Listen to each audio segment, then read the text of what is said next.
विद्या और कला की देवी सरस्वती को पवित्रता और उर्वरता की देवी माना गया है और कहते हैं जिसके ऊपर सरस्वती का आशीर्वाद होता है उसका जीवन सदैव के लिए प्रकाशमय हो जाता है। लेकिन ऐसी कौन सी वजह थी जो इनके ऊपर स्वयं इनके पिता ने कुदृष्टि डाली थी? नमस्कार दोस्तों, हमारी श्री कृष्ण ज्ञान गंगा चैनल में आपका हार्दिक स्वागत करते हैं। किसकी पुत्री थी देवी सरस्वती?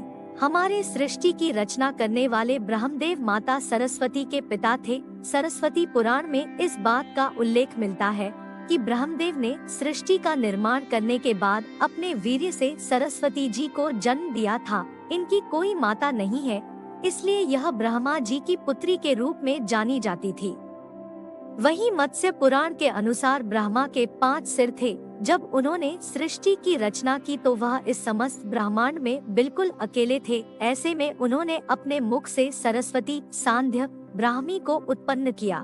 देवी सरस्वती इतनी रूपवंती थी कि स्वयं ब्रह्मा जी उनके सुंदर रूप से आकर्षित हो गए और उनसे विवाह करना चाहते थे।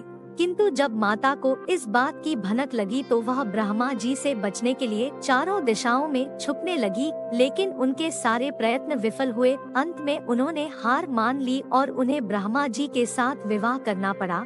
माना जाता है कि ब्रह्मा जी और देवी सरस्वती पूरे 100 वर्षों तक एक जंगल में पति पत्नी की तरह रहे। वहाँ इनके पुत्र स्वयंभू मनु का भी जन्म हुआ। मत्स्य पुराण की एक कथा के अनुसार जब ब्रह्मा जी ने देवी सरस्वती पर कुदृष्टि डाली थी तब वह इनसे बचने के लिए आकाश में जाकर छुप गई थी। तब ब्रह्मा जी के 5वें सिर ने उन्हें ढूंढ निकाला। इसके बाद ब्रह्मदेव ने देवी सरस्वती से सृष्टि की रचना में सहयोग करने के लिए कहा। तब इनके पुत्र मनु का जन्म हुआ, जिसे पृथ्वी पर जन्म लेने वाला पहला मानव कहा जाता है। इसके अलावा मनु को वेदों, सनातन धर्म और संस्कृत समेत समस्त भाषाओं का जनक भी कहा जाता है। शिव जी हो उठे क्रोधित कहा जाता है कि अन्य देवी देवता ब्रह्मा जी के खुद की पुत्री से विवाह और संभोग को लेकर अत्यंत क्रोधित हो उठे।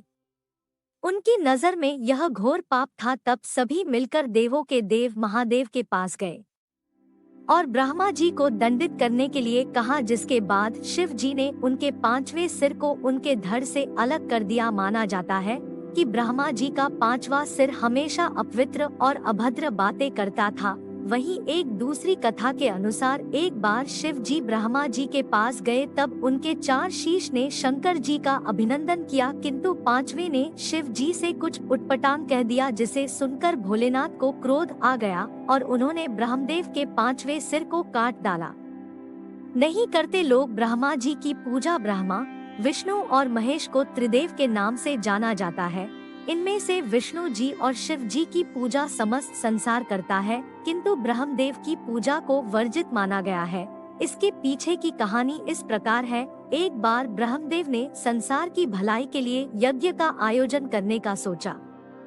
यज्ञ के लिए जगह का चुनाव करने के लिए उन्होंने अपने हाथ से निकले हुए कमल के पुष्प को धरती पर भेजा दिया। कहते हैं जिस स्थान पर वह पुष्प गिरा वह राजस्थान का पुष्कर शहर था। आज उस स्थान पर ब्रह्मा जी का मंदिर है। कमल के फूल का एक अंश गिरने से यहाँ एक तालाब का निर्माण भी हुआ है। यहाँ भक्तों की लंबी कतार तो लगती है, किंतु कोई भी ब्रह्मदेव की पूजा नहीं करता। श्रद्धालु दूर से प्रार्थना कर लेते हैं।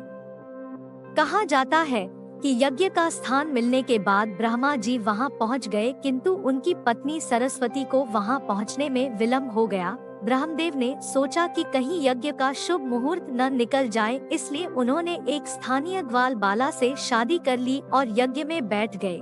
थोड़ी देर बाद जब सरस्वती पहुंची तो ये सब देखकर वह अत्यंत क्रोधित हो उठी और उसने ब्रह्मा जी को श्राप दे दिया कि पृथ्वी लोक पर कोई भी उनकी पूजा नहीं करेगा और न ही कोई उन्हें याद करेगा।